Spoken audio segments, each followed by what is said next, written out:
Welcome to the fascinating world of aquatic animals.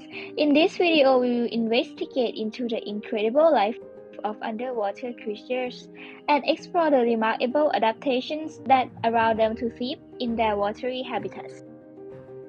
From the buoyancy control to the intricate systems that keep them afloat, we will uncover the secret of these amazing animals as they navigate the depth to the survive and flourish. To get the pictures, I will send you to the professor room to explain it.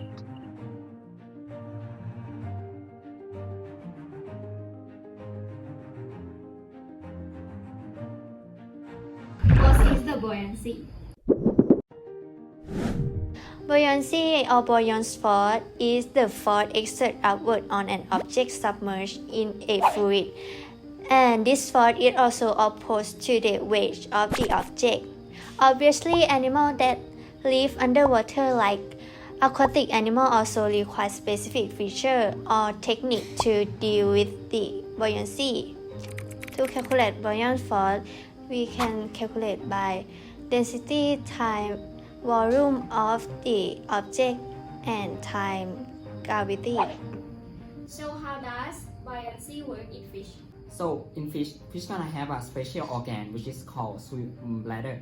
So swim bladder is a gas-filled organ which is used for the maintaining of the buoyancy by the expansion and the deflation of itself. So when the swim bladder expand, it's gonna have more gas which lead to the increasing in buoyancy. Meanwhile, if the swim bladder deflate, it's gonna lead to the less gas and will consequently gonna lead to the less buoyancy. So this is the formula for the calculating of the volume. So let's assume the situation. If the density of fish is around 1.05 kg per liter and the density of seawater surrounding the fish is 1.03 kg per liter and the volume of the fish is 1600 milliliters and the density of the air in the fish swim bladder is 0.0012 kg per liter. So what's going to be the volume of the air in the swim bladder? So as you can see, there is two sides, which is the left side for the green arrow part or the force that going up, and on the right side is the force that going down. So as we all know, buoyant force can be defined as the weight of the liquid displaced by the object. On the left side, we're going to have the value of the volume of fish times with the density of the seawater times with gravitational force plus with the volume of the bladder that we're going to find in this situation times with the density of the seawater times with gravitational force. And on the right side, we're going to have the volume of the fish and the density of fish times with gravitational force plus volume of the bladder that we are going to find, and timing with the density of the bladder timing the gravitational force. So the value on the left side going to be 1600 times 1.03 times with 9.81 plus volume bladder times 1.03 times 9.81, and on the right side it's going to be 1600 times 1.03 times 9.81 plus volume bladder times 0.00128 times 9.81. And after all the calculation, we are going to get the volume of bladder around 31.14 milliliters. Of course, the Atlantic Ocean doesn't have only one type of fish. Let's see the difference. First, Moromora or sunfish. They use a specific type of tissues that are gelatinous as well as low density. With these incompressible layers, Molamula would be able to maintain natural buoyancy.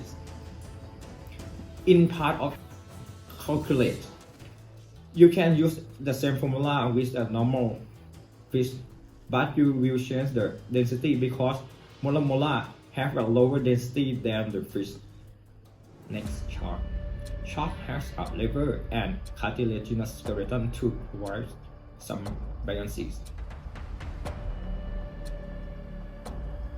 Up to 25 body weight is a liver that full of the low density fats help them to stay buoyant in water.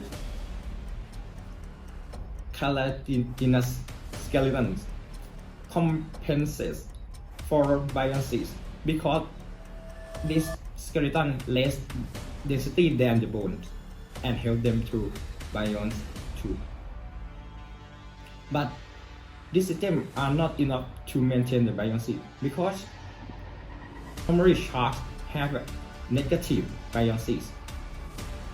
They need to also help to maintain their buoyancy, and this way is a movement, or in the shark we call swimming. They have caudal fins, pectoral fins, and some muscles to help them to maintain the buoyancy. So what is the buoyancy that we can apply in? So, next is the application of the buoyancy. For the application, we divided it into two parts. The first one is the application to the biological system, and the second one is the other applications of buoyancy. Examples of the application to the biological system, such as duck. Well, you can see that the duck can float, but they don't have a swim bladder. So, what do they use to make themselves float? Duck have a uropygial, or a preen gland, that produce oil to make the feathers waterproof, and the space between feathers trapping air allow buoyancy to keep the duck float. And the next one, other applications of buoyancy, such as ships, swimming, submarine, beach balls, hot air balloon, and the buoyancy compensatory device, or BCD. To sum up, there are 6 topics that we have learned in this video. First, we learned the buoyancy principles and the formula buoyant force equals to density times volume of objects times gravitational force. Secondly, we take a look on how fish use swim bladder to control buoyancies. On the third and fourth topics, we learn how sunfish or mola use their tissue and to control buoyancies, while the sharks use cartilaginous skeletons, liver, and movement to control buoyancies. Next, we learn the application into other animals like ducks. Lastly, we learn on how buoyancy can be applied in daily life. As you can see, buoyancy is something that you can encounter almost every day, and it's very important to be realized that the physics always stray around us and closer than we think. And this is the QR code for the handout of this video, in case you are interested with the information. And this buoyancy is the one thing that makes the aquatic world so fascinating. See you next time! Bye bye.